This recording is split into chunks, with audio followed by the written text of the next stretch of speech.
me, gentlemen. This is a $500 plate dinner. Good night. Oh, 500. Oh, okay. All right, no problem. Here, put us down for 4, in case we want seconds.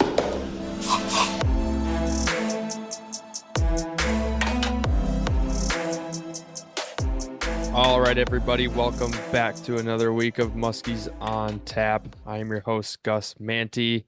It is a late July evening. I'm currently indulging in a Bush peach latte, and it's very refreshing on this night. And we're gonna have a good one here. We're gonna have a whole hodgepodge of guests, and it's going to be a little bit of a free-for-all. We're gonna see how it goes. Probably a lot of storytelling. Maybe chop up a little tactics here and there, but I'm sure we're gonna get sidetracked like crazy. So, uh, without going any further, let me introduce the other hosts on here tonight. We got none other than my brother Max. How you doing tonight, Max? Doing good. Not much on my plate this week or anything to really get off my chest here. I am sipping on a highly balanced, super drinkable Lagunitas IPA. Very, very delicious beer. One of my favorites on a very hot Minneapolis day here. Looks like the weather on our neck of the woods is about to get very warm. Not sure if that trend is going to be happening up in the Northwoods of Wisconsin, but yeah. So I'm going to be on ice for a bit as far as the fishing goes. But looking forward to the next trip and getting back up there. But yeah, other than that, I'll be honored to introduce our other co-host here, and that is none other than Mr. Brian Eckel, looking fresh with his new haircut there. Gus, you didn't notice, man. What the hell? Max noticed right away. He said, that is a fresh cut, dog. Couldn't tell, man. You always got that hat on, It's just like me. I had a fresh cut like last week. I didn't say nothing, but it's cool. I didn't make a big deal out No, of it it or looks anything. good, man. Yeah, It looks appreciate better the week later after a cut when it all kind of settles, You look clean and aerodynamic Yeah. for the summer. Sure. Yeah, that's the goal here. Really Trying to get a better tan line going. I was unfortunate, had to lose a couple of those natural frosted tips, but it is what it is. Same here. But I'm yeah, sure. happy to be on tonight. Looking forward to the big crew we got hopping on here in a bit. Spent the weekend golfing a whole lot. Played 36 on Saturday and then watched the Open on Sunday. The Open was pretty lackluster first couple days. Saturday leaderboard finally picked up, and then Sunday was a pretty entertaining final round. Really cool course. I used to hate the Open, hate the layout of those courses, but gained a lot of respect for him. Just a totally different style of golf. And shout out Xander for becoming a dog this year on tour. Max, Where's your takeaways? boy? Where's your boy? I'm the only takeaway is you going back all in on Rory last week on our pod. You're saying you're back in Rory's camp. You're riding side by side through thick or thin. Yeah. And now you don't even let him. You don't even. I'll tell you what, he ghosted you. That lasted about 11 holes on Thursday when I was all in on Rory's camp, and I boarded ship pretty quick. I was like, you know what, I'm not losing sleep over him this weekend. Forget about it and move on. I don't know. I don't know that guy. It was a good year. U.S. Open was fun. Next year, though, it's going to be hell. I'll promise you that. Okay. All right. Well, we'll just put a little note of that here in the file cabinet and stash that away. See you in April. Yeah. No real takeaways for me for that golf tournament. It was a good one. I will say, if I could draw a little parallel to the old fishing industry, or not industry, but the competitive fishing landscape that Gus and I have been doing. Xander was always a guy kind of just, always the bridesmaid, never the bride, never got to win big one until this year. And next thing you know, he gets two. So I don't know, Gus, what are you thinking? Maybe we could take a page out of Xander's book, and instead of taking like a 8th place finish in one of these PMTT events, we'll step it up and actually get one of those big trophies. Yeah, I think we ought to try for that. No doubt. I think we're gonna give it our all at Tonka here. You got about time you start trying. Yeah, but you got a little more I think intel there. You were there just the other day, Max, checking out some stuff. and it's good to hear that a lot of fish are moving, but man, it sounds like it's tough to get them to bite during the middle of the day. And I think that's going to be the biggest key on what to do there. It doesn't sound like super hard to find them, but it sounds very tough to get them to bite. So I don't know if you got anything to go on that. Yeah, not really much else to add. I mean, we'll see how that tournament shapes up. I think it's going to be very weather dependent. I will be curious to see what the water temps will be come late August. I mean, we're going to get a pretty big warm up here, like I said, in the cities, and obviously the end of August feels pretty far away, but man, not going to be all that much time here come August to cool off those waters. I mean, they were already kind of getting into that like 77 ish range last time I was out there, so I'm sure once this huge heat streak kind of comes over the cities for the next week or so, they'll continue to skyrocket. But we were out on the big water, really deep, clear, body. I guess the system on that side of the lake is very deep, very clear. I think just naturally it's harder to get fish to go during the middle of the day. But I think when you pair that with, how much these fish have been kind of put to school with all the different types of tips and tricks and tactics and baits that they see every day. It just seems like they're really curious. They don't have any problem coming up and saying, "Hey," it's just getting them to actually open up their mouths. I'm not still sure how to crack that code. So we'll have our work cut out for us for sure in August. But I am looking forward to it. I don't know if they've been kind of ramping up the stocking a bunch in that fishery, but there's certainly a good amount of them in there. There's no doubt about that. Oh, well, that's good to hear, and we'll definitely be touching more on that when the time comes and it's August time frame. But for now, it's late July, and over here we're about to get that heat up that you're talking about, Max. I think because typically up here we get the weather that you guys in Minneapolis or just Minnesota in general gets the day before, and today was only a high of 70 and pretty sunny and a brisk north wind, day two of a cold front, tough bite. We had our opportunities, did not capitalize on them, unfortunately, but we did figure out that fish on this cold front actually slid out rather than in, and that's where the active ones were. So we figured it out, but unfortunately, we just couldn't seal the deal, and the bites did not turn into grip and grins. But our water temps here are chilling at like 71, 72, 73. Just with Nice. that sun peeking out on some of those flat calm areas, we're definitely getting back to like 74, 75.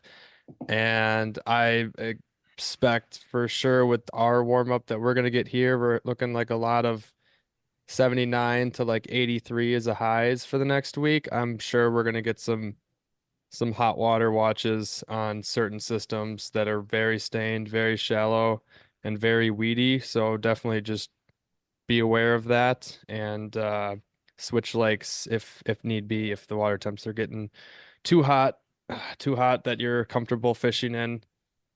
So just be sure to watch your handling of fish.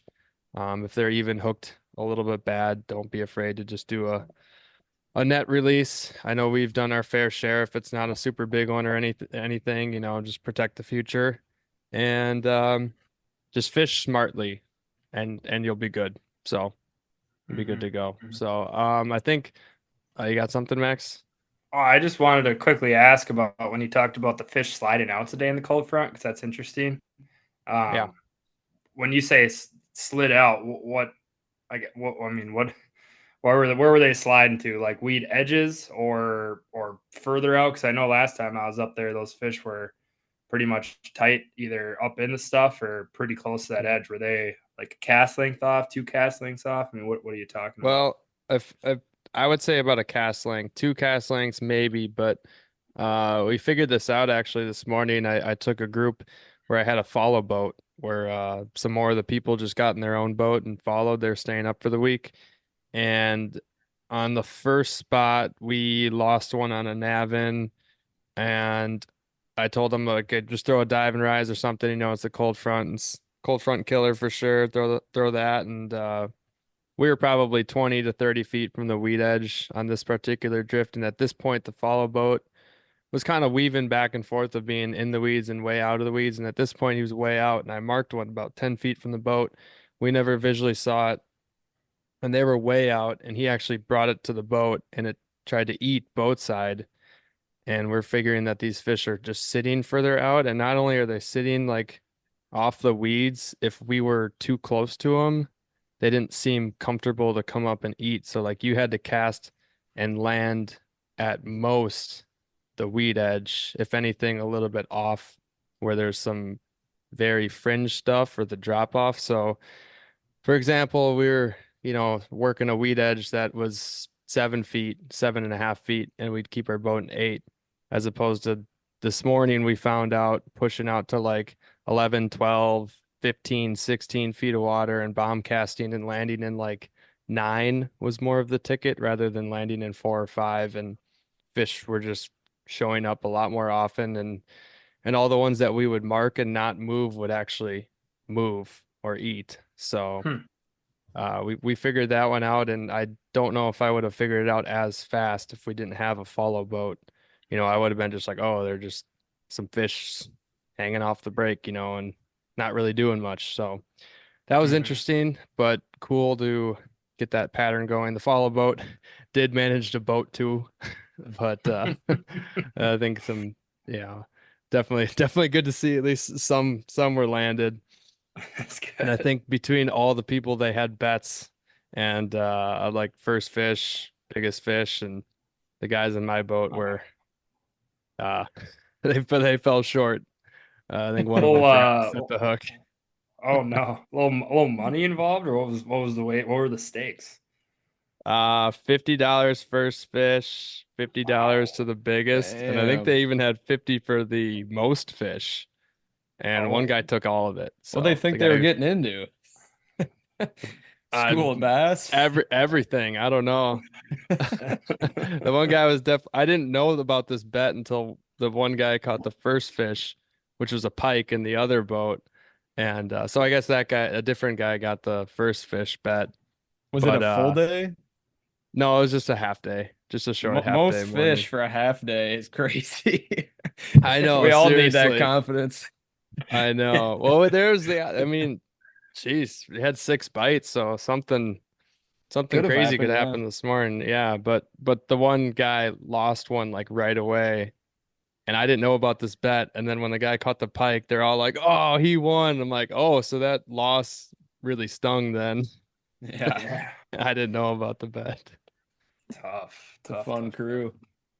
Yeah, it was a good time. Great time. Good. Glad to hear it. All right. Well, should we fire up this interview? I guess if you could call it an interview, or more so just a good chat with some fellas here. Good sit Around down the chat horn. about some muskies. Yeah, around the horn. Round the horn. Yep. All right. Let's dial it up with we'll introduce them here shortly. So.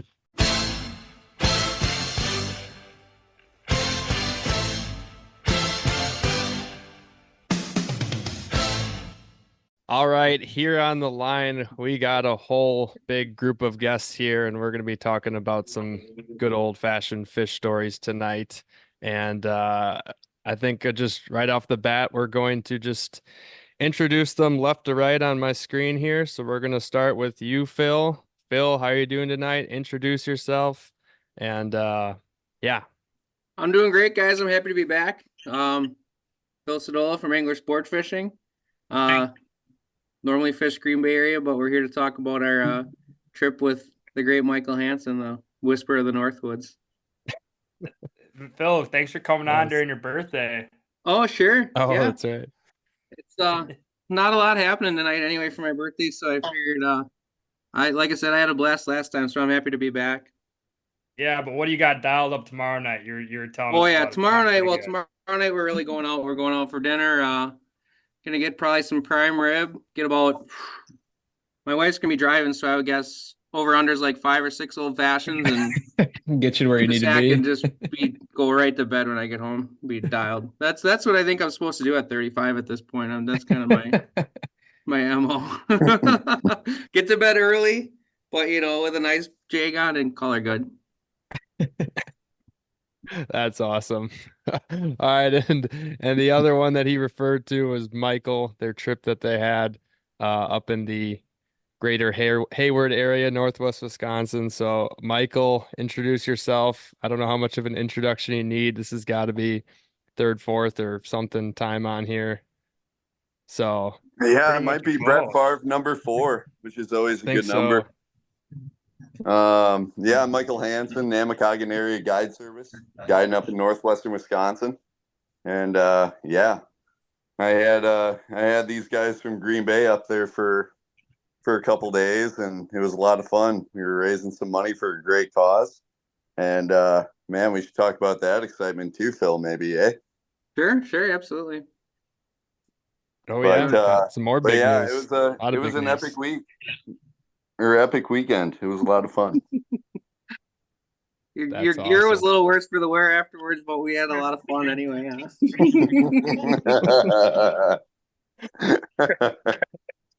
Oh man. Uh, Man, we really behaved ourselves though. We really fished hard. That was cool. It was a lot of fun.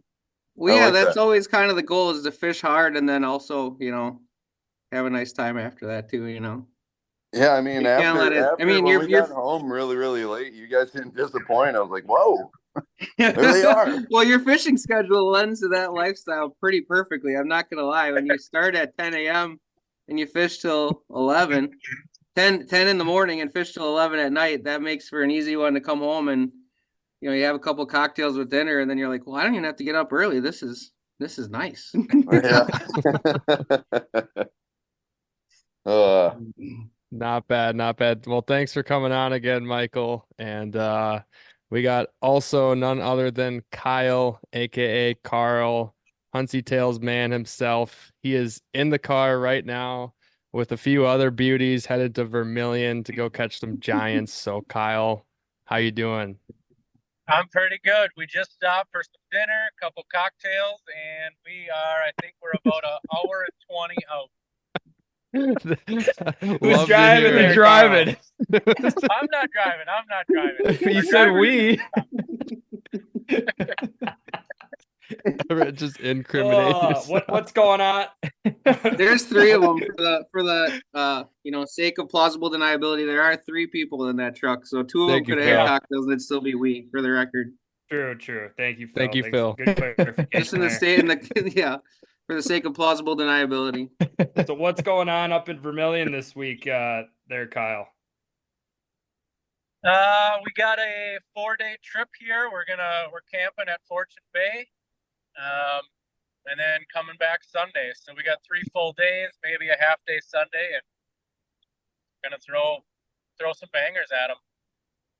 Nice. What's the vibes like right now in the car? Expectation levels high, low?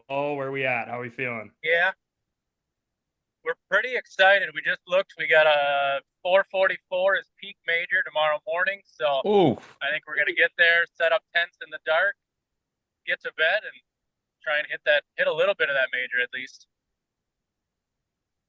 do you want us to be your Awesome. alarm clock? I'll call you. Will you be still awake because you haven't gone to bed yet, or are you getting up in the morning there, Michael? What's No, that? we're gonna get up in the morning. Oh, I was talking about Michael. If you're calling them to be their alarm clock, I'm like, No. I would just think that would be super funny that Kyle heard my voice. He schedules a Waking wake up call like he's at a hotel. Good Yeah. morning, Mr. Hunsader. Yeah. It's time to go fishing now. You must depart. Yeah. all right, All well, how's Jamie's Oh. attitude right now and morale on a scale of 1 to 10? He's pretty excited. That's good. He's ready to get him tomorrow. That's good. Hopefully he's not so serious like he was when we were with Michael. Just kidding, Jamie. Love you. Sorry. we got a He little might have back and just forth pointed a banter finger your way, here. Phil. Nice. Hey, All right. that Jamie was serious and he was paying attention. And look what it got him. Nothing. He was really All right. the only one in the boat consistently paying attention, but we'll get more into that later. Yeah. Well. Yeah. Well, now that we got everybody on here, let's kind of relay, I guess, the story maybe so that the people listening know what's going on. I'm sure there's a few people that are like, what the hell's going on already, which is totally fine. That's probably what's going to maybe happen a couple times here. But Michael, do you want to describe like what the trip that, Phil and Kyle and Jamie won to go fishing with you in the first place, maybe? Yeah. So, Phil and his lovely wife held a three more lines tournament to help raise some money to do some adoption stuff here. And I don't know, I'm not probably saying that correctly, but and when he told me about that, I was like, oh man, I'd love to donate a day for that. That'd be cool. And it just so happens that Kyle won it. And Kyle, Phil, and Jamie are all really good buddies. And they all matched up together and they decided to go for 2 days, which was really, really cool. Got to have them over at my place. We had an awesome pike fish fry one night. And yeah, it was just good to be around some guys that aren't necessarily used to fishing up in the Northwoods all that often. So, I mean, I wouldn't, I don't blame them. You got Green Bay in your backyard. Why wouldn't you pound that? Yeah. Yeah, it was awesome. We ended up like Michael said, Kyle won the trip, and I don't think he made it out the door that night without being like, dude, can I come? Like, can I come with you? Whatever. And then Michael came and spoke at our Titletown Muskies Inc. club, and I think that's when we got our date on the book then for when we wanted it. We just booked a Saturday and Sunday, kind of a 2-day deal, and Michael was nice enough to let us stay by his place, which I have to admit I was really impressed. I wasn't sure what we were going to be walking into. I didn't care.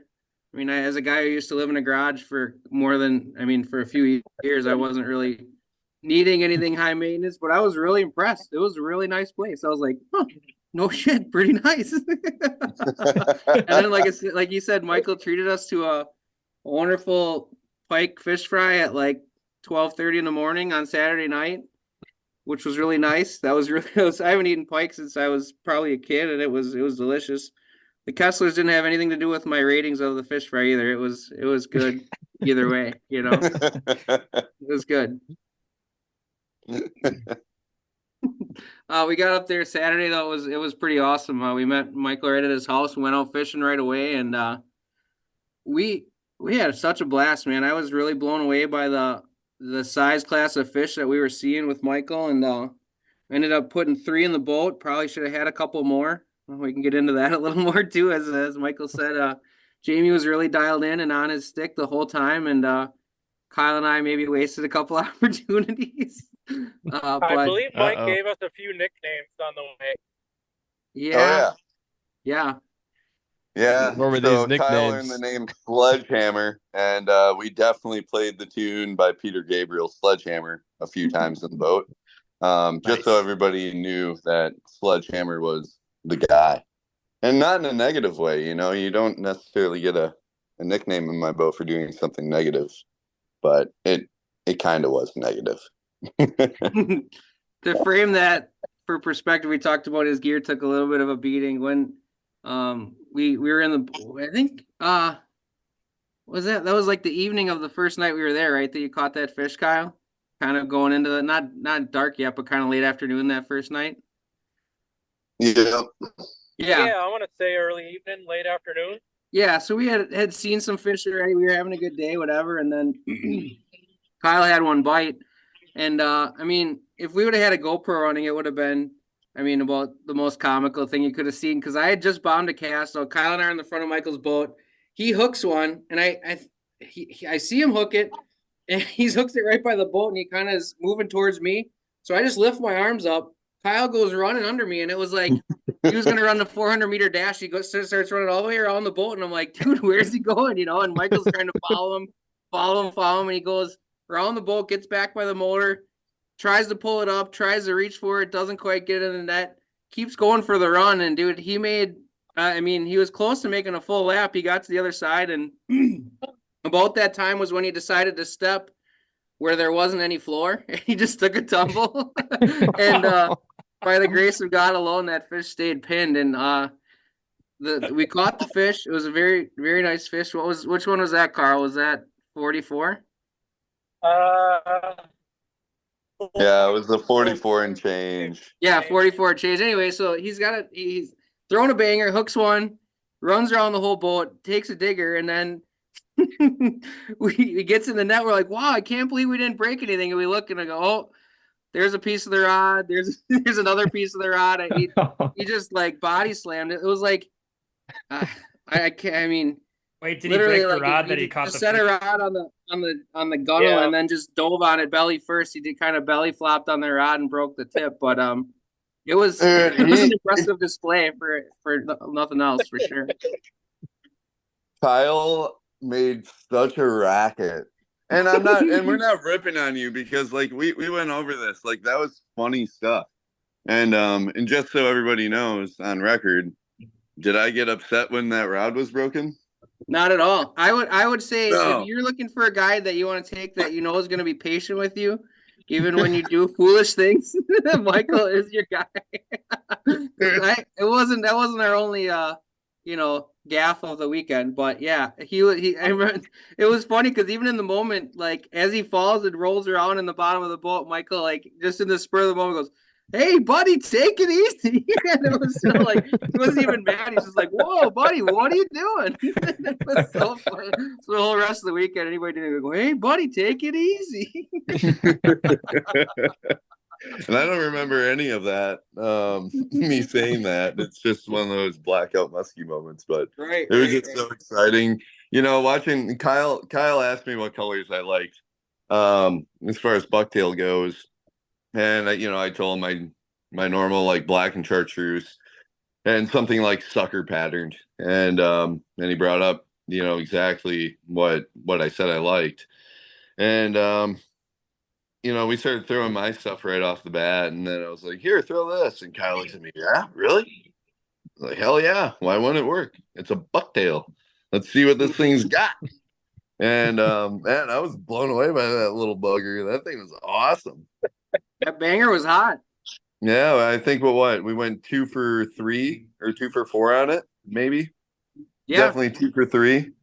Yeah, my fish and Kyle's first fish came on it, and then I think he lost at least one or two fish. Did you lose on it, Carl? I think 2 I lost on it. Yeah. Yep. They were chomping on it. Yeah, that was one more of those, a couple instances of people not paying attention. But again, we'll get into more of that later. Yeah, right. Well, Michael had given me a different bucktail on the first day as well, and I don't know exactly what happened, but that bait ended up just flying into the water on a cast, and I honestly I don't know what happened, but it must have been fate because I ended up with the banger on my line later on, and then I caught the biggest fish of the weekend, so that worked out all right for me that way. But of course, Michael goes, "Oh, I can't replace that. That's kind of a new thing. You can't buy me a new one of those." I'm like, "Oh, geez." Like he was totally not upset, but I was like, I felt pretty bad that I just chucked his bait right in the water. Michael, they were doing a number on your equipment there, it sounds like. Yeah, it was pretty insane. I mean, like, it's not like the line broke. What happened on that? I don't know. It was on a split ring. All of a sudden, I just go to cast. It's like, yoink. I'm like, what? Just gone. What did you do? And I'm like, it was straight up on a Tommy boy. It's like, what did you do? Like, it's whatever. They make more of those things, and when you're out on the water, that's time, and you don't got a whole lot of time, so you got to just move forward and freaking go catch some fish. There's no sense of being upset over anything like that. You just got to go. Just go put a damn fish in the boat so you have something to be happy about. Right. We did that. We did that as well. It sounded like a Matthew McConaughey commercial right there. Just keep on living, baby. LIVIN. So you guys talked about a little bit about sounds like some lapses in concentration, or maybe one of the guys being too concentrated. What was going on there? Is that responsible for some missed fish, or what? Fill us in. Jamie was in the back the whole time, and I told him like that's kind of a power play move back there because you got mega side imaging. So when you get those lazy fish, and he was throwing primarily rubber, you have that opportunity to get a few more casts at that fish before anybody else. And then again at night when we're throwing really big bucktails, you get that side imaging so you can do your L turn right in front of it. If you don't see anything after that first, second turn, move on, start casting.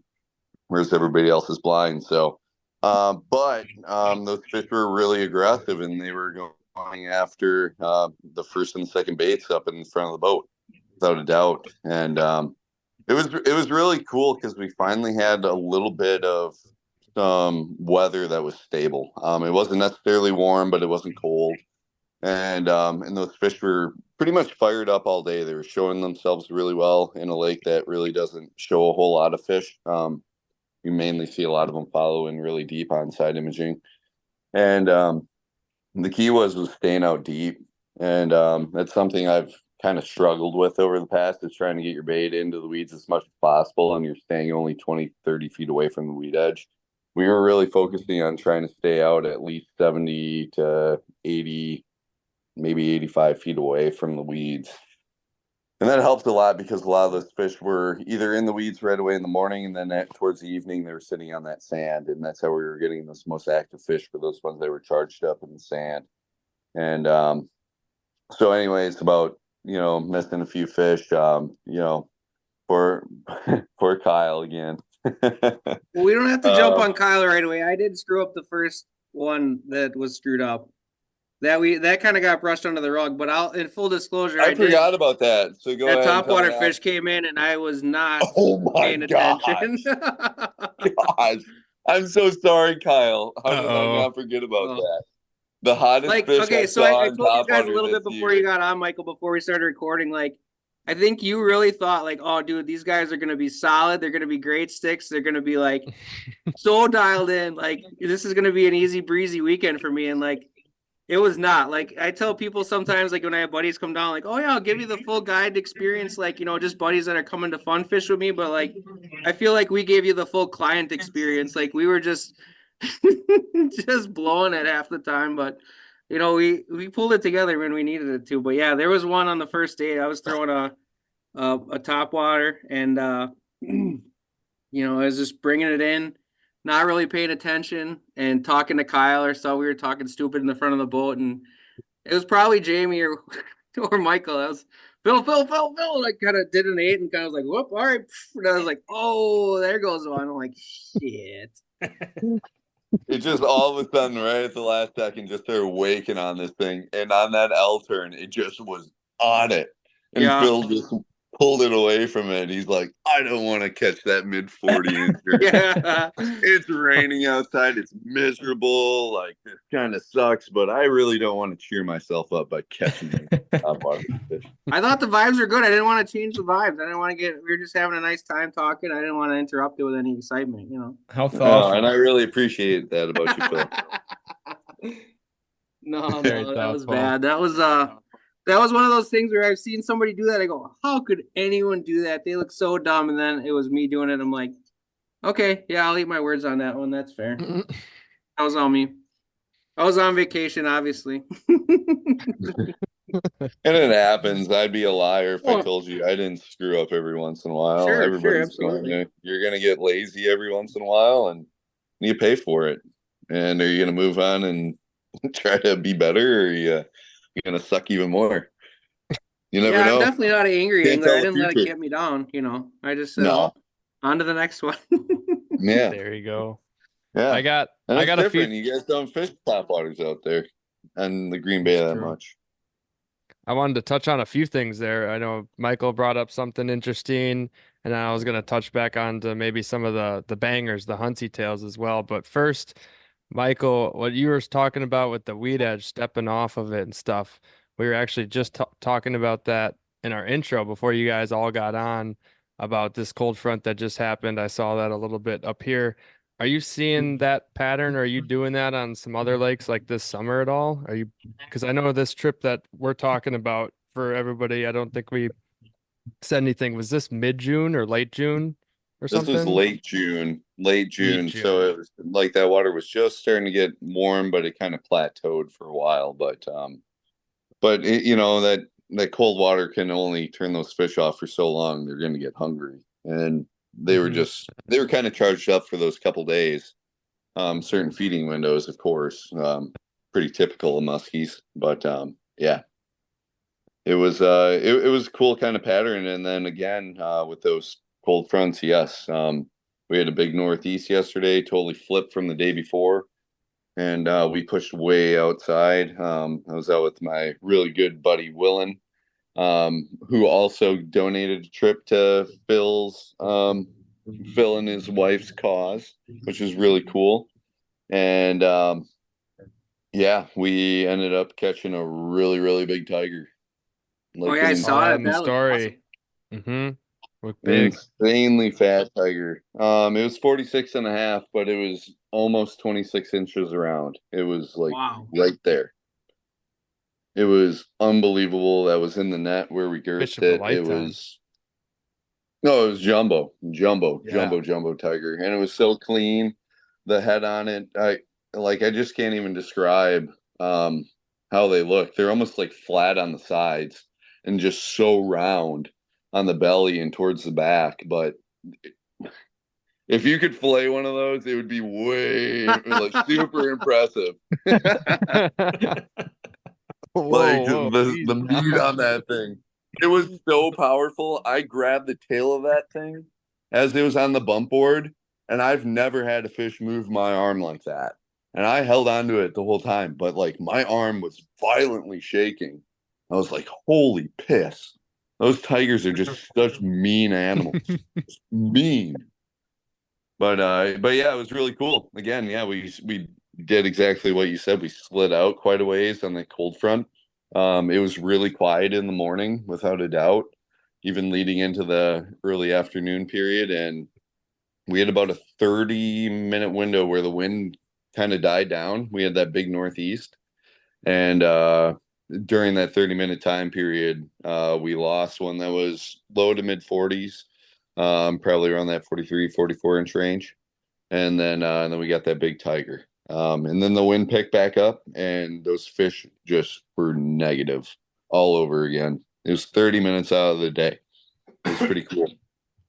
Crazy. That's awesome. With those cold fronts the way that is, I just don't really see those fish turning back on in the evening if they act like that. I mean, they very well could. I mean, they're muskies. They can do whatever they want at any time, but we ended up calling it early. We were like, wow, these things really turned way back off again. And we had a long day, and let's get back after it another day, which is tomorrow. Right. Good shit. That's awesome. And then another thing I wanted to touch on, you guys talked about the bangers. And for those that don't know, that's Kyle's bait that he makes, the Huntsy tails. And you were talking about a specific banger. Is this a prototype? Is this a hush hush, or what we got going on here that was getting all the action? Yeah, so this is a new one I kind of thought of this year. I basically make a 7/8 right now with a single skirt, single treble. And I kind of had Green Bay in mind with this one just because we're typically out there throwing bucktails, 16 hours a day. And obviously 9s and 10s wear on you quite a bit. So I'm like, why don't I make a bait with a big profile but smaller blades? So I made the same 7/8 with double skirt, double weight, double trebles. And I brought it along on the trip with Michael, and we ended up, 2 for 4 on it. So it's definitely a bait you can burn. You can, retrieve it regularly, and it rides a little bit deeper. So definitely worked that weekend. It's loud. Yeah, for a bucktail that size, it's really loud. It has a nice grind. It gets down deep too. I got you graciously sent me one yourself, and it definitely gets down in their face too, which I think is a really good thing. No doubt, it plays a role for sure. Oh, I think we lost. I think we lost 2. Down 2. Kyle's back. We were just talking about how good your baits are, Kyle. That's all. Oh, sorry, I'm popping in and out of service here. We must be getting some bad areas. All right. Well, we wish you best of luck on your trip. Send a bunch of pictures of those vermilion fish. Beat up on them good, and hope you catch your what's the goal? What's like? Give us a number. What's the over under on big fish for the weekend? Well, we got to start with one, and we'll go from there. Okay, sounds good. All right, We'll- buddy. Have a good time. Be safe. All Good right, luck, thank you, Kyle. guys. Good luck, Kyle, Jamie, and Clayton. Thank you. Thank you. Peace. As our And our good friend, there was and we're one. back. yeah, and then there was one. And as our good friend Nick likes to say, you can't catch two if you don't catch one. So they're going with that Yeah. mentality. Good going for expectation. one Setting them first. low. That's a good way. Damn, Good way to that go. guy's deep. Yeah. Oh, Yep. he's like a modern day like Aristotle. It's actually kind of crazy. You wouldn't think it if you talk to him, but you sit down with him over a few drinks and your mind's gonna be blown. Are you riding solo in there, Michael, or do you got Will in there by your side? Willen's in my living room right now. We're gonna go to bed after this, and we're gonna wake up early and get after it for a couple days before I have to head back to work. And Willie's got to head back to work, so it's kind of nice having a buddy somewhat nearby that's as obsessed with this as you are, or as I am, or all of us. And yeah, we try to meet up whenever we can, which isn't enough, but it's always fun. Well, give us the little update on how the season's been going then for you. I mean, you've clearly been on them per usual. I do have to say, I give you a pat on the back. I think you're carrying some good weight to give Wisconsin a good name to say, hey, we still got some big fish living in these waters. It's not a myth. So yeah, it seems like the season's been going good, but tell us about Yeah, it. no, it's been really good. Last year it was way different, and we were seeing a lot of smaller fish, and which isn't bad. We were having a lot of action, but just the big ones weren't showing up because the water was so cold for so long. And this year we had some wind, so the water temps may be showing colder than normal on the surface at times. Before we had this 80-degree weather. But with all its wind, it mixes that water up so nicely. And when you have that water that's mixed up and it's more even temperature throughout the whole water column, those muskies just turn on. So yeah, it's been good to see a lot of these really nice animals. We got a real big one on the 6th of June right away on a detonator, which was really, really cool. Right in the 8th. Boy, I think that was probably 3 weeks ago. My brother-in-law took a rowboat out on one of these lakes. I'm gonna name drop Jake Crone over in Vilas area. I see that guy doing some crazy stuff over there, and Robbie and I looked at each other and we were like, we're gonna go do a Jake Crone. And we launched the boat, and I stuck one at. We didn't have a good measurement on it. We didn't bring a bump board. We forgot it, but we stuck it next to a paddle as best as we could. We measured it at 48 and a quarter, but it was so big, just a clear water giant. And again, it was just staying out deep, far away from those deep, deep weeds, and getting a tube down into their face. That's been really important for putting the big fish in the boat, is getting that bait down to their level, but not necessarily having to work it too slow to get it down to their level. Was that fish suspended or was it sitting on the bottom? Like, what kind of depth were you in? The one out of Clearwater, Yeah. the one out of the rowboat. Couldn't tell you. I mean, I was up in the front of the boat. I was kind of blind. Robbie did have some electronics in the back, but it seems like I was casting into about 18 feet of water with sand grass that was coming up anywhere from a foot to 2.5 feet. But at the same time, I've never made casts that long in my life, because normally I'm used to looking at a screen. I know what's going on, and it was really cool to be up in the front of that boat and not really know what's going on. It's just like, just throw this tube, and if you feel weeds, work it faster. If you don't feel weeds, work it a little slower. Every once in a while I was getting updates, but yeah, we came across this point that's on this lake that we had no idea about. There's no real lake maps for it. And yeah, she was just sitting down there. I'm guessing kind of deep. I was working my tube relatively quick, but I did let it sink down for a 2 count. So that tube was probably running down around that 8 to 10 foot range over that. So I was probably walking down that break pretty good and dancing over that deep sand grass. And it was such a violent eat. It was so cool. Such a fun fish. Really cool I- memory. I did Yeah. watch that video. That was a sweet eat. You were ripping the crap out of that tube and you just got throttled and started moving the boat. It's pretty cool. Yeah, I was actually quite surprised I could stay up on the bow of that boat as long as I did. And then, like you could see in the video, I was like looking over my shoulder, like I need to go down, but how am I going to go down without just eating shit? And Especially yeah, after seeing what yeah. Kyle did in your boat. Yeah, don't pull a Kyle. oh yeah. Well, you learn from that stuff. You're like, how can I be more agile? Agile.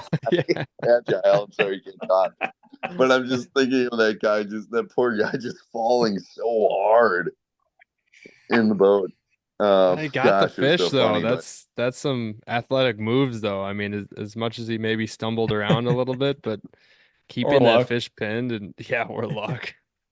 He probably had it just goes to show you can do everything right and you can lose a fish and then you can have everything go wrong and that fish is just pinned. And that fish wasn't coming off. It was hooked with 2 prongs right in the corner of the mouth, like just through the meat. I was like, wow, okay, that's why that wasn't coming off. But yeah, overall, it's been to get back on track of the season, it's been awesome. It's been really good. It's been kind of a tougher topwater season. Bucktails have been shining really good. Rubber as always. But yeah, it's going good, and I expect it to continue to go good as long as we keep getting these cool nights. They're coinciding with these somewhat warmer days, low to mid 80s. Yep. Yeah, for sure. We Right definitely on. want to keep the water temps good. I saw that you did venture over to Minnesota. How have those adventures gone? Yeah, we were over there for 6 days and we did really well. We got a couple 50s, a couple, both personal bests, which was really cool. And then, we got 3 personal bests. All 3 of them did. Johnny got a 46 and change. But yeah, we caught quite a few fish. I think we ended up having 9 throughout those 6 days and an unbelievable amount of losses. It wasn't necessarily on those guys. Those fish when they were eating it hard. And when they were investigating, they were bumping it or they were just nipping at it. So it wasn't anybody's fault. And you're going to lose fish from time to time. But yeah, we lost a pile of muskies out there. But it was a lot of fun. I can't wait to go back. As much as I love Wisconsin, because it's always hard to leave Wisconsin. We just got that giant tiger, and it's like, man, I could go to Minnesota in a couple days if I wanted to, and just because I have some time off. But it's like, man, how do you leave that? That's tough. Decisions always. Well, we don't want to keep you too long, but I do got to keep you on for a few. We threw out a few would you rather's on our Instagram thing, so figured you'd be a good addition here to help us out with a few of these. What do you think? What is it? I'm sorry, you kind of cut out. Oh, my bad. We put out a poll on our Instagram to have people ask some would you rather's. Oh, would you cool. rather this or that, and we figured you'd be a good addition to keep along. And I don't know if Willen wants to pop in too and answer one or two. You can let him know. He can feel free to do that. Yeah, have him pop in. Doing. Willie, do you want to hop on this podcast and do a would you rather with me?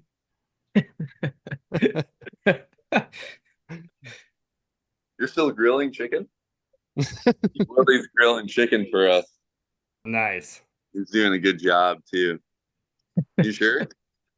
He's cooking chicken. All good. We'll get him on another time. No worries there. He does want to.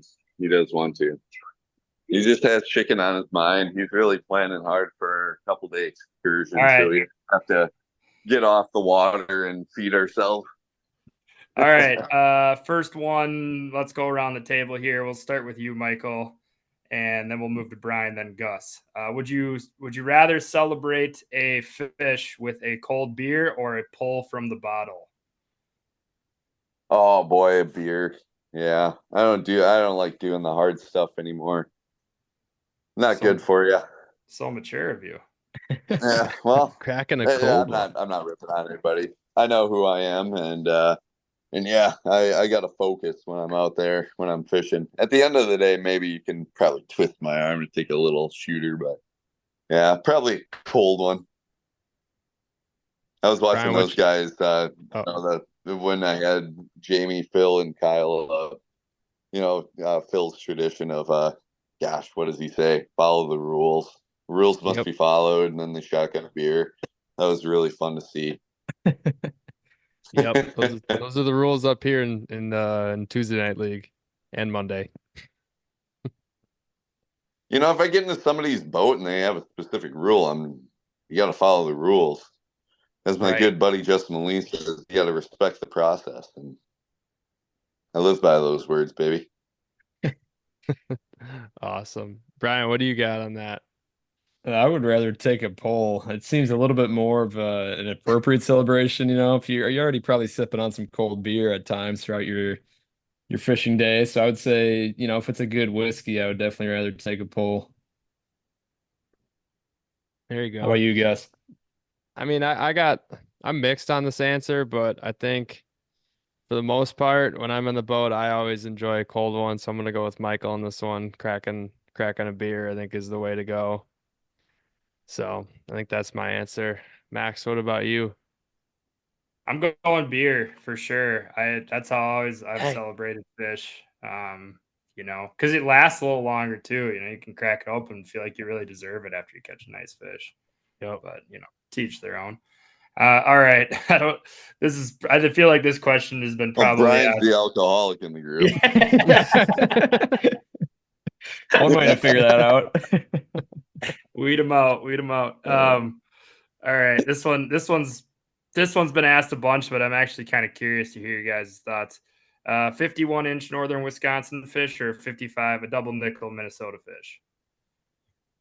Oh, jeepers! I gotta start. Yep. Keeping the Probably. order. Oh my gosh, man, they're so cool. They're both such cool, unique animals in their own way. 51-inch Scotty though. It better be fat though. If it's an old one, I'd be. Then I'd want that double nickel over in Minnesota. I No, would say that 51. sounds really choosy, but yeah, I love these Wisconsin fish. It's fun to go over to Minnesota because they definitely act just like our fish, but in so many other ways they don't. And it's kind of fun, kind of learning new things and chasing new things. That's what fishing was always so fun about, especially growing up when you were younger. It was just like, wow, every new day you learned at least something new that just blew your mind. And you got to keep chasing that excitement. Yeah, I agree. I would say 51 Wisco just because I haven't caught a 50 yet. I'd rather do it in the home state. If I'd already caught a 50 here, then yeah, without a doubt, the double nickel, but still trying to get that 50. So how about you guys? Out searching. Yeah, I gotta go 51 Scotty. And yeah, a big greenie, just clear greenie. Not even a stripe on her. She's just big built, and I don't know. Blondie. That would make my What about a brownie? Brownies are kind of brownie. cool too. Brownie's good. They make You them guys in get all brownies different shapes and over there? Yeah, yeah. You guys get a few brownies over there. I've seen them. yeah. Oh yeah. Yeah, we got brownies. We got all the water clarity types show us some wacky looking fish over here, that's for sure. And a lot Yeah, of barred ones too. Max, yeah, what that's about you? cool. Yeah, we don't see a whole lot of hard ones. Really? Yeah, it's in like unique places, it seems like over here. Every once in a while they pop up in places you wouldn't expect, but fairly unique for the barred muskies over here. But Max, what about you? 51 Wisconsin or 55 Minnesota? Right when I read the question, I was like, oh, obviously a 51 Scotty, because like Brian said, home state and everything. But thinking about it and hearing what you guys talk, I mean, give me the double nickel, man. Give me a 55 incher on my wall in my It is living room. kind of cool. Yeah. Imagine just sitting your mitt inside of that gill. Good grief. Yeah, Like, man. Oh, because you God. hear about people talk about like 50's big. Also would not know. I've never caught a 50. Like 50's big, and then 52 is like it gets like every inch past like 52, the fish gets like that much bigger. So I would just love to know what the hell a 55-inch fish looks like. So yeah, I don't know. I might regret that answer, but that's what I'm gonna go with for tonight here. All right, I dig it. I respect that. This one's coming from the guru, so obviously it involves musky poop and more 50-inch talk too. So would you rather to catch a 50-incher, would you rather have to eat musky poop or lick one of your buddy's toes? Sorry, that's just way too weird for me to even consider answering such a question. So Hey, I'm Pat, gonna you can pass. pass. Otherwise, if I'm forced to answer it, I'm gonna log it up. Can easily pass. I think that's very No, understandable. I mean, I'm definitely not licking anybody's toes. Like that's for sure. That's not happening. And I surely I've accidentally ingested pike shit before, and I guarantee you, I got so sick from it for like a day. It was horrible. Brian, then how are you gonna follow that up? I mean, I don't know who's got the stones to say they've licked their buddy's toes. I mean, I feel like we're all just gonna say eat poop because I don't know. I don't know about that answer. A little AO. Yeah. Well, AO actually. I'm gonna I mean, we lose a can just lot of kinda move on. respect for anybody that chooses the toes. So tread lightly. I think we ought to just go on to the next one. I got one here. It's a little bit not involving fishing, but it comes from my sister who doesn't fish. Would you rather wear a bib every time you eat out or drink from a sippy cup at every bar? Oh, sippy cup for sure. Yeah. That's a You prevent conversation starter. so many lost beers from happening. Oh, Or lost anything. That's a Think good about point. it. Point. Yeah. Yeah. Yeah, Very safe I too. didn't think of that. Yeah, Wow, I'm yeah, thinking about like safe. wearing a white shirt though. You might want a bib, but I would go with a sippy cup. So Safety. safe. So safe. Probably go down smoother. No, with a no. sippy I cup. think you have a better chance of a lady talking to you if you're using the sippy cup at a bar because they're probably already drinking. They're like, "Whoa, that's weird. I gotta go talk to that guy." That's true. Rather than Mhm. at dinner where they're just like, "Whoa, what's That's a wrong very with that good fella?" point. You must have thought of this scenario before. Well, I think a lot up here. There's a lot to think about in a lonely northern Wisconsin woods up here. Yeah, Gus, you guys have Hobby Lobbies and stuff over by you. That's not real. That shouldn't be allowed up in Rhinelander. Rhinelander's We got do. a Oh, Hobby that's Lobby? right. Yeah. Rhinelander's got it going on. They got a Walmart. I think they got like a We got a Menards. I mean, Starbucks now. it's a I can city. see a Walmart. Starbucks. I can see a Walmart, but a Hobby Lobby? Get out of here. Come on. Yeah. Well, Brian, I know you. I don't know if we need to answer this any further. I mean, I'm going sippy cup too. Michael just pretty much made the answer for me. I don't. We might have to get some new Muskies on Tap merch, custom sippy cups going forward. Ooh, All right, merch nice. guy, Yeah, it's all think you. about your carpet. For those who cannot afford the Aztec flooring, this will save you. Yeah, I gotta go sippy cup too. Although it would be, I mean, you'd look like a total nerd if you whipped out a bib every time that you went to eat, but it'd also be kind of like a little bit of a flex too. Like, very proper. I got a bib up. Bib up. Oh, Oh, hey, Phil. we got a strangler back. Phil made it sorry, I had back. to dip, boys. All good. Hey, Welcome Phil, back. Hey, thanks, Phil, man. would you rather drink out of a sippy cup every time you go to a bar or have to wear a bib every time you eat food? I mean, both would be beneficial because I spill plenty of drinks at bars and I usually get food on my shirt. So, is there an option for both? Well, yeah, Always. both. It kind of defeats the purpose of the would you rather game, but I apologize. I'm not trying to break the rules here, but both would be beneficial. If I had to pick one, I'd probably pick the bib because I ruin a lot of nice shirts that way. Good That's answer. awesome. You just walked in on us Yeah. going to would you rather. We did a would you rather on our Instagram stories, so we'll continue Nice. with another Excellent. one. Brian or Max got one dialed up. Yeah, this one's a little bit also kind of gross, and I'm gonna kind of rephrase a little bit, but good one. It's you misjudged the breakfast burrito on the way to the lake. Are you going to a sketchy gas station, or are you just gonna go in the woods?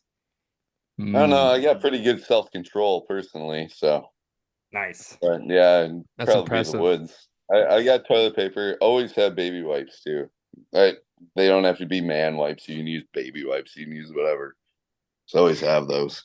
I just love the misjudging of the breakfast burrito. Like, what are we misjudging here? Yeah. It's a breakfast Has it already burrito. happened? It's gonna go right through you every I time. mean, I no understand matter what they're saying. I do. I get Yeah. what they're saying. We got a guy that we know, one of our friends.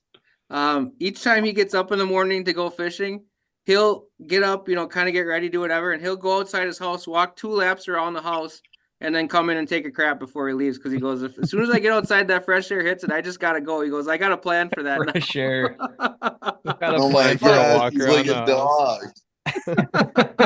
He's just like a dog. Shout out to Craven. That's but Shout out. but yeah, I would shout say out that guy. if I had to pick, I guess like Michael said, I do always roll prepared. So I mean, sketchy gas station is a flip of a coin. If you can find a quick trip, you're probably good. But a sketchy one, you might have to go and ask for the key. That's always embarrassing. And then they know, you come back and you Ace Ventura, like, do not go in there. And like, they know it was you. The woods might be the best option at that point. Dude, I'm cracking up for a few different reasons, but I'm just thinking about your buddy. I don't have no idea if he listens to this or not, but I could just imagine the look on his face if he decides to tune into this podcast for whatever reason.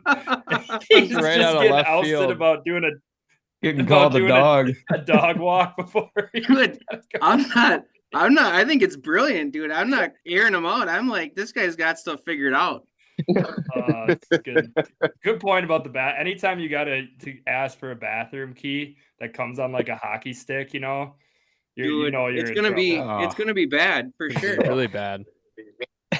Nah, I gotta go with at the boat launch or in the woods or whatever, because even if you go to a sketchy gas station, those are usually one-holers, and you go in there, and if you jingle the door and it doesn't open, you're just like, oh, I'm stuck. Oh, dude, Then you gotta wait, and you don't know if you're waiting for somebody doing the same thing. Happen, and then you gotta wait. You're in trouble now.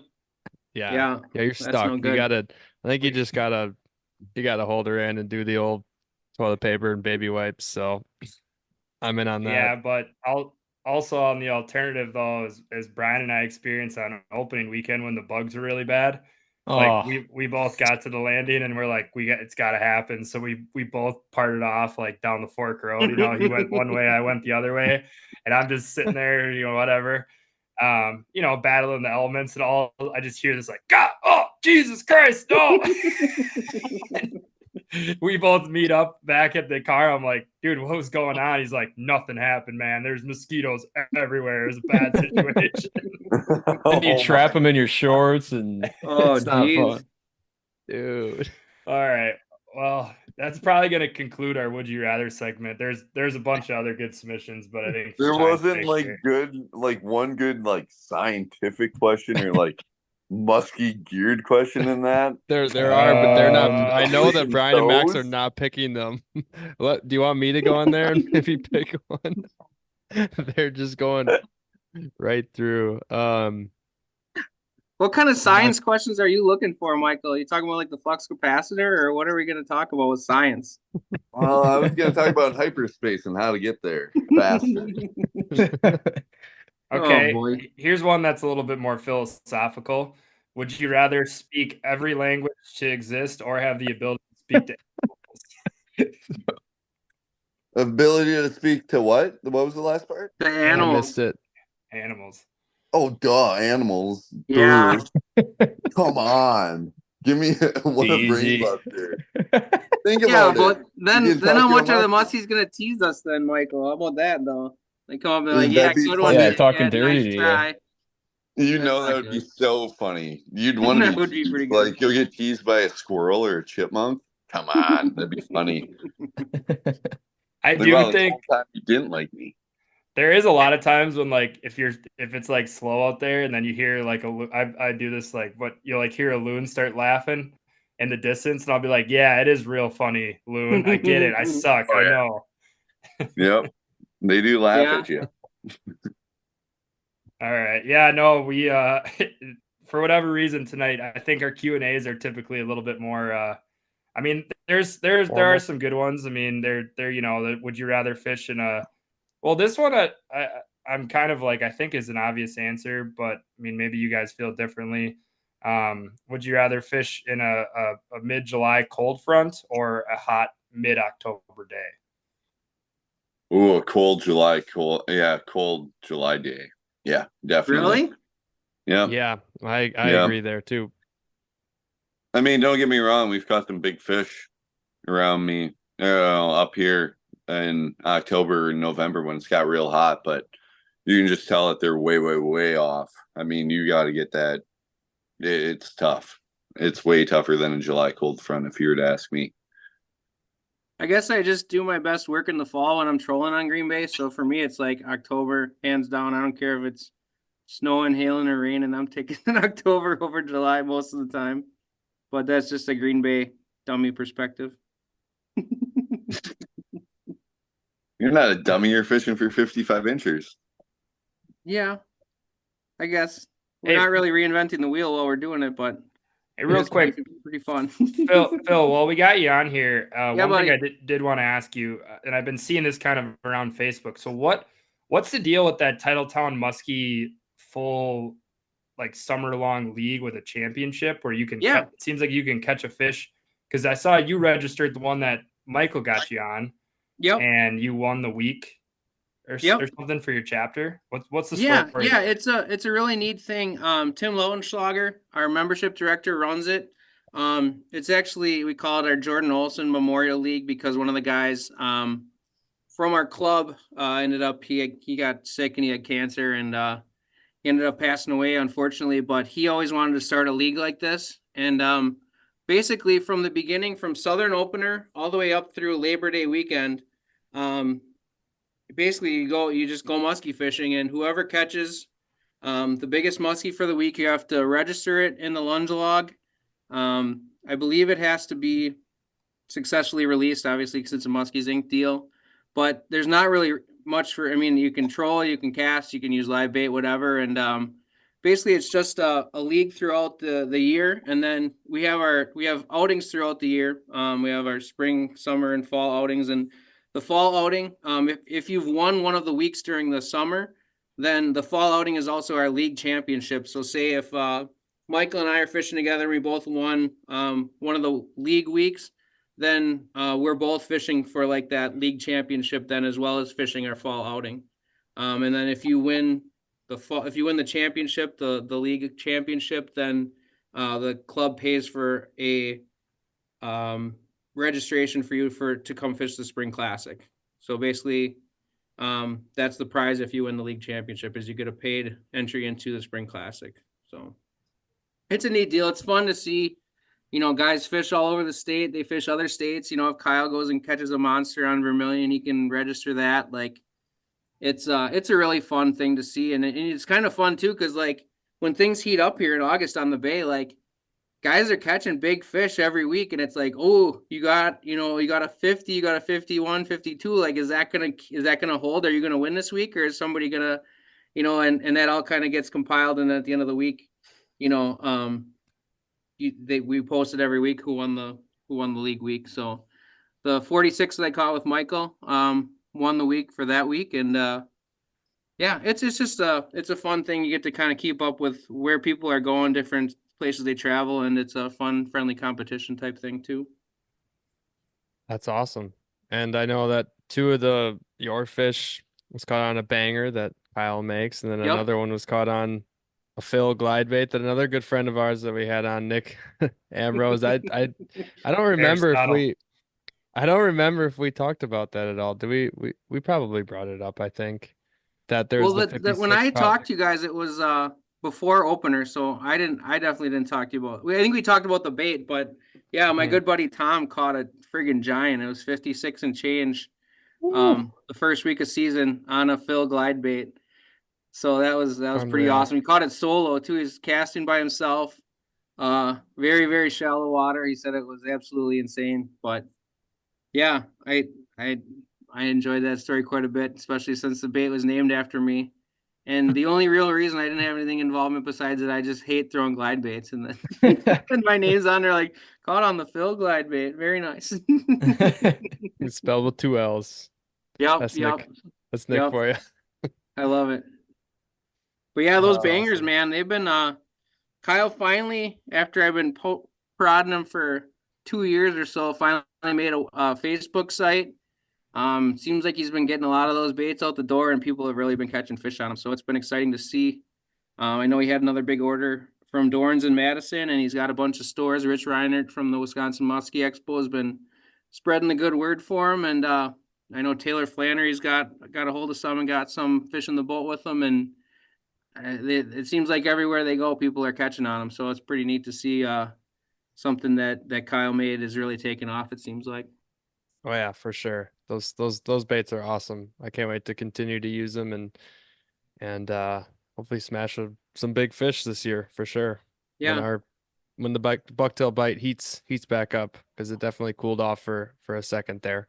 But yeah, I don't know if Max or Brian, do you want to do any more would you rathers? Or I know we kind of unfortunately kind of got a little cut off on the whole story of the weekend. I don't know where we're at when Phil had to leave and Kyle kind of got out there, but I don't know if there was anything else that you guys maybe wanted to touch on there on the weekend, or if it kind of was Not that I need wrapped up. to. Man, yeah, we had fun. We caught Yeah, some nice it was fish. just a We saw blast. It was awesome. We got to hang out with Michael, get to know him better. I got to meet Robbie and Heidi. That was fun too. We just we had a very fun weekend with him, and it was the hospitality was first class. The fishing, his patience with us being Goombas was just 10 out of 10 across the board.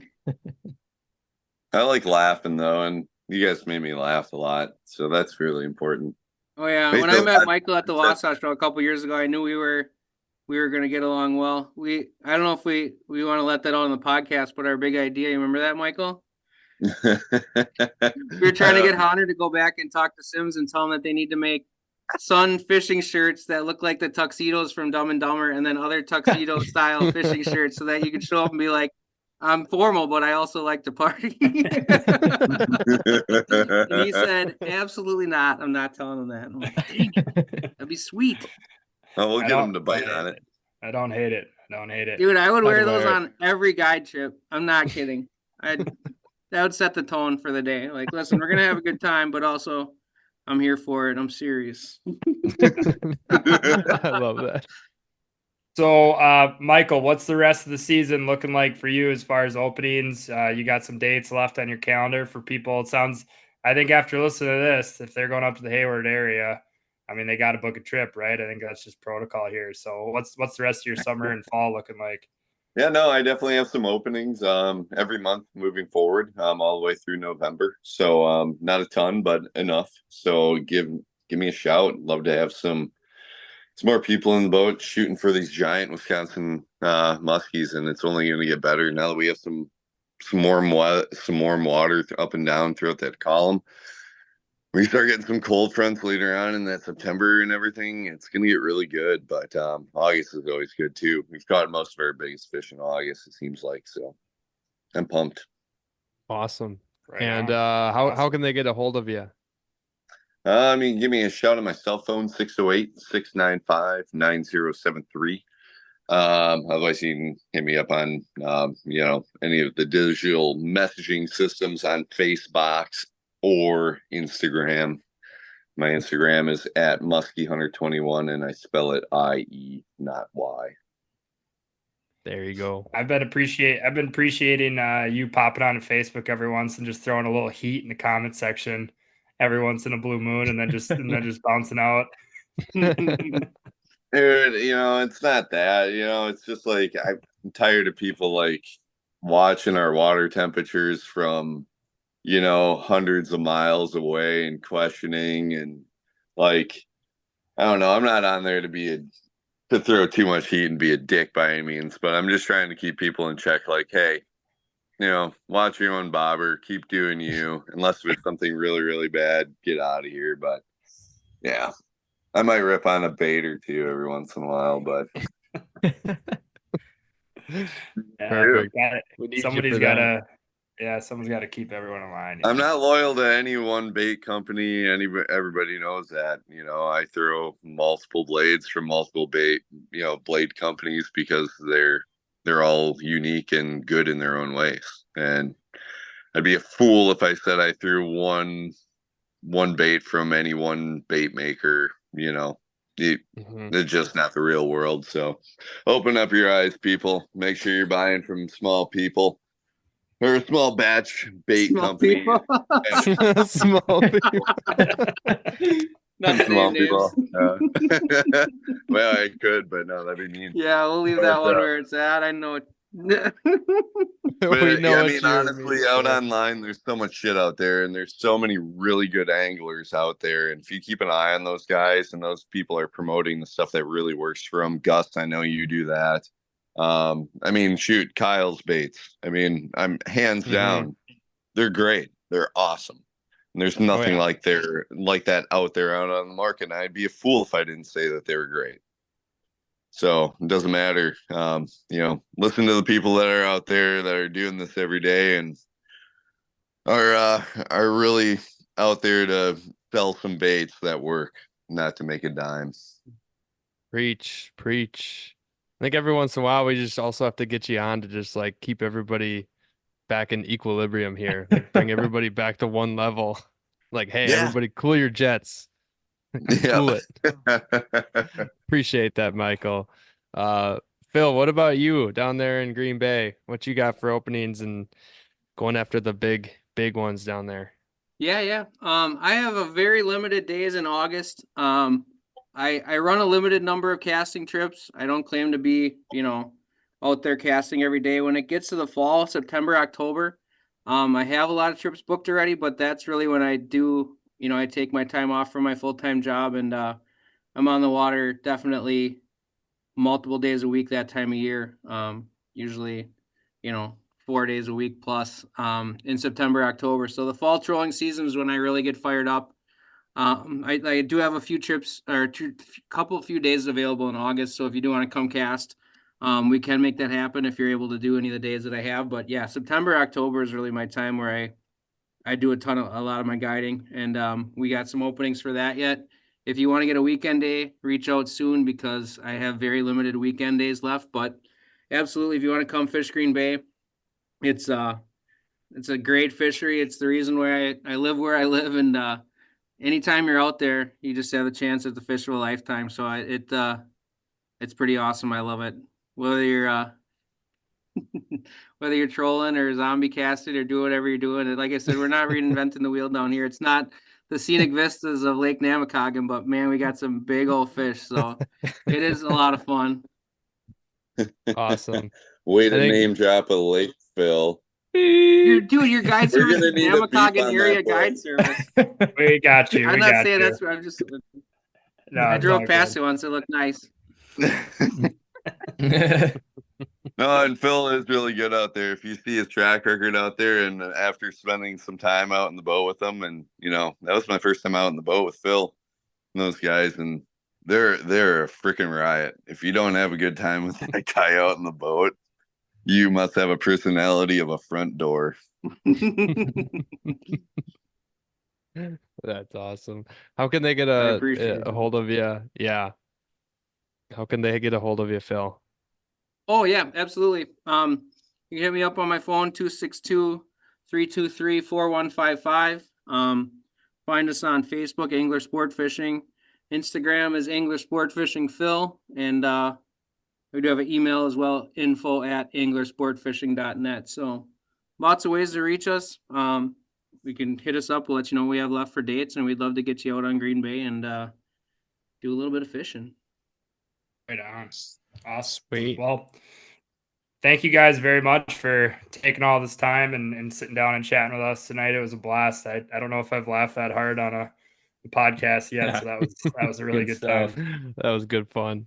That was awesome. No, always good being on here with you guys. You guys do a great job. So it's always fun listening and being a part of it from time to time. So yeah, thanks for coming thanks on, for having me Michael. back, guys. Sorry I had to dip there in the middle. That's all right. All Thanks for good. coming back on, and keep getting big fish, guys, and we'll definitely stay in touch. And I think for time's sake, Brian, you want to just rip an outro right here with everybody on and take it away.